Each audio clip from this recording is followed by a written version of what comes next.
este contexto de protestas, de reclamo por mejoras salariales, los gremios, los sindicatos han acuñado una frase: no es el bloqueo, sino el saqueo, haciendo referencia a que la corrupción es realmente lo que afecta al Estado, lo que impide que el Estado hoy tenga capacidad de poder mejorar el tema de los ingresos en Venezuela. ¿Qué afecta más? De los dos, ¿cuál es la que realmente hoy podemos decir esto es lo que está pasando y por qué el gobierno no tiene capacidad de resolver el asunto? Bueno, el tema de la corrupción es un problema estructural de nuestra economía. El tema de la corrupción es histórico. Es decir, todos los gobiernos tienen sus corruptos, en la historia contemporánea.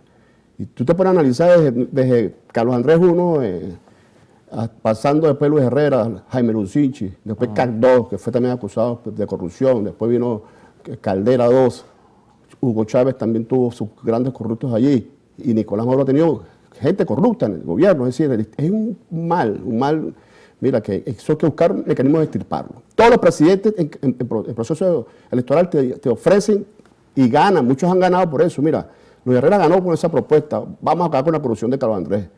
¿Ves? Y después el mismo Carlos Andrés Pérez va a acabar con la corrupción de su mismo adeco, Lucinchi.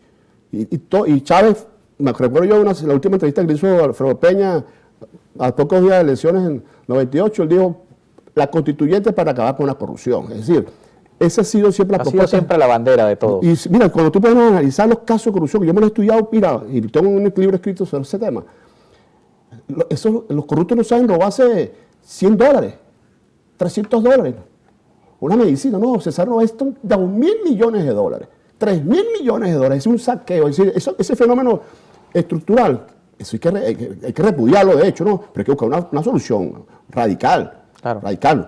Mira, yo creo que aquí un candidato presidencial llega y gana y dice, voy a someter a referendo consultivo a todos los venezolanos, que cualquier corrupto, ¿ves? Le aplicamos la pena de muerte y ese hombre va a ganar. Ese hombre va a ganar. Pero y si gana y pasa lo mismo, como la historia lo muestra. Bueno, es un tema, bueno, la historia lo juzgará y después seguiremos en la misma dinámica buscando a un salvador y que acabe con la corrupción. Entonces el fenómeno de la corrupción es el peor de los fenómenos que retrasa a los países, ¿vale? Porque tú sabes lo que cuesta producir ingresos. Y en esta época, imagínate, de dificultades, de limitaciones para impulsar la industria petrolera, de limitaciones para desarrollar nuestra capacidad productiva real por el tema del bloqueo, por el tema de las sanciones. ¿Ves? La pandemia, eso afectó también la forma de generar ingresos, para que de repente el presidente te anuncie a ti en enero y te diga, mira, los ingresos del año 2022 fueron $4.700 millones. En la industria petrolera hemos logrado vender petróleo y incorporó al ingreso fiscal nacional $4.760 millones. Y después te dice a los pocos días, pocos meses, pero esos 4.700 se robaron 3.000 millones. 60, mira, imagínate tú ese elemento. Eso hay que, en cierta forma, analizarlo. Y es un debate que hay que hablar a nivel nacional. Está bien la lucha contra la corrupción, está bien el tema, pero eso hay que profundizar con mucha fuerza. Pero eso retrasa los países. La corrupción retrasa a los países, porque de repente tú le das a un alcalde, un gobernador, tome, hermano, por el presupuesto nacional, 100 millones de dólares para que desarrolle una red de hospitales, lo que sea, y resulta ser que el hombre agarró y se robó la plata. Entonces hay que buscar la plata nuevamente, producirla y tal, y después poner otro gobernador para que se le vuelva el dinero, para que construya la carretera nuevamente, o los colegios, o los hospitales, y se vuelve a robar la plata. Eso es un nivel de la corrupción, es lo que destruye el progreso, el desarrollo de los países. Entonces, ¿qué te puedo decir yo eso? Te lo digo así en términos generales para no profundizar en el tema ahorita de la corrupción que agarraron. Corrupción siempre ha existido, pero incluso algunos acá lo hemos debatido con otros invitados. La Cuarta República versus la Quinta República es comparable. Todo no hay corrupción, la corrupción es bestial, ha destruido este país realmente, es una falla estructural. Y entonces la otra falla estructural... escándalos de 3.000, de 5.000, no se saben robar $100, $200, no se saben robar 500, 2.000 millones. Vinicio Herrera, me acuerdo en el 83, se robó 2.000 millones para la construcción de la carretera ahí en Chuspa Osmo, me acuerdo yo, eso es famoso. Blanquibaño y toda su familia y su combo, la denuncia que después en la Cámara del Senado, en los tiempos de Carlos Andrés Pérez, las acusaciones, se calculaba eso, 6.000 millones. No son nuevas las cifras entonces. No, vale, esas cifras no son, estoy diciendo, es una burla exorbitante. Este país lo ha destruido la corrupción. Hay que buscar una forma, mira, si yo fuera candidato presidencial, yo propondría eso. Mira, señores, los venezolanos, aquí tengo la cifra, ¿qué hacemos? Porque de repente yo como presidente, o alguien como presidente, coloca ahí a su hermano, a su primo, y entonces el hombre, no, hombre, se robó esa plata otra vez. Hermano, si tú pones una pena de muerte, el que se ponga ahí, es más, la administración pública, todo el mundo, los corruptos se van. O sea, bueno, pero eso tiene que venir con que tienes que también pagarle bien a los policías, tienes que pagarle bien a los maestros, tienes que pagarle bien a los funcionarios de salud para que no ocurra el hecho de corrupción menores, porque una persona te roba, por un lado te roba la jeringa, por otro lado te roban la gasa, por otro lado te roban los carros, por otro lado te roban la PDVSA. Entonces, cuando viene una vez, es una sociedad que se está autodestruyendo, una autodestrucción colectiva. Entonces, por eso hay que buscar medidas más fuertes, porque tristemente la Constitución nuestra es una Constitución muy benevolente, lucha defensora de los derechos humanos. Tú acusas a una persona corrupto, mira, tiene derecho a defenderse, cuidado con el corrupto, pero mientras eso, el corrupto se fue. Así ocurrió en la Cuarta República. Los casos prescribían en 5 años, esa Constitución era peor. Los casos de corrupción prescriben. Por lo menos esta no prescribe.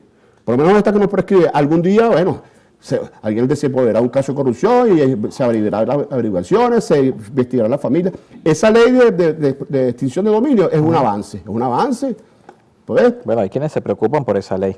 Bueno, que se preocupen los corruptos, el que trabajó, el que montó una microempresa, que emprendió algo y está dándole duro para poder vender comida, chocolate, cafecito o vendiendo un bodegón pequeño ahí para poder sobrevivir. Ese hombre, mira, está bien, el gobierno tiene que más bien ayudarlo para que no quiebre, ¿ves? Porque estamos en una situación difícil para la economía. Nos toca revisar la participación de la audiencia en las redes sociales. Recuerden nuestras redes en @encontextopiso y @carlospenarosa y el WhatsApp 0412-700-7606. Comenzamos con el Estado Carabobo. Nos escribe por acá, buenas tardes, los felicito por el programa. En el primer trimestre la economía decreció un 8%. Sinceramente no creo que ese bono, ese incremento en los bonos logre recuperar el salario real. Con servicios públicos paupérrimos no tenemos ninguna opción. Sí, bueno, evidentemente que 70 dólares no te alcanza para mucho.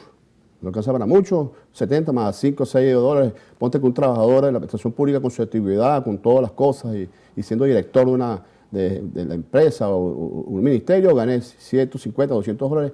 Eso no alcanza para realmente cubrir la canasta básica alimentaria, que según las estimaciones son 500 dólares. Cruz Eliezer Peña nos escribe desde Espíritu, en el estado Falcón. Estoy de acuerdo con el amigo de la entrevista. Aquí en Falcón los trabajadores de la alcaldía van a trabajar cuando consiguen una cola porque el sueldo no les da para pagar pasaje. Sí, es un elemento importante. En Caracas nos escribe Roger Coa. Buenas tardes, Carlos. ¿Qué hace un trabajador activo con ese pírrico salario, bonos de hambre, cuando se jubile? ¿Con qué pensión va a vivir? Mira, fíjate, yo creo que es un comentario sobre ese tema. Evidentemente que el gobierno está haciendo esfuerzos para captar ingresos, pero yo creo, de mi perspectiva, bien crítico, a veces soy yo, en mis cosas, yo creo que el gobierno tiene que mostrar un esfuerzo más.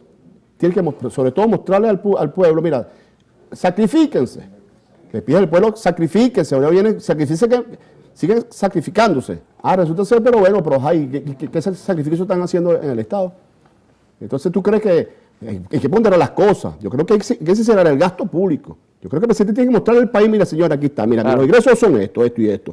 Pero yo creo que hay que sacrificar, yo no sé si es más importante en este tiempo de hambre, de miseria por mucha gente, no sé si es más importante hacer fiestas, hacer rumba, hacer mitines o traer artistas internacionales. Yo no sé si es más importante aumentar el salario de los trabajadores que construir una plaza, una carretera o decir, bueno, estoy aquí dando unos recursos para tapar unos huecos en una calle. Yo no sé, en época de crisis todo se tiene que sacrificar. En época de autoridad, la autoridad tiene que ser para todos por igual. Claro. Entonces tú ves, bueno, no sé si es más importante dar los dólares, porque el mes pasado el primer rubro de importación en Venezuela fueron para importar vehículos de lujo. ¿Quién puede pagar aquí un vehículo de 15,000 dólares? Eso es carro para rico. Entonces es una contradicción. Entonces son elementos que yo creo que el presidente tiene que hacer un esfuerzo de decirle al país, mira, yo estoy sacrificando aquí, prohibido aquí reparar oficinas, a partir de aquí nadie puede aquí cambiar un baño, ¿no? Porque si estamos en autoridades, todos. No, pero tú ves una gente que anda en camioneta y otros andan pidiendo cola. Muchísimas gracias por acompañarnos esta tarde. Andrés Giuseppe con nosotros en Estudio Economista. Hacemos una pausa y al regreso Jesús Mendoza de la Federación de Centros Universitarios estará con nosotros en estudio. Gracias a todos los que siempre participan en las redes sociales.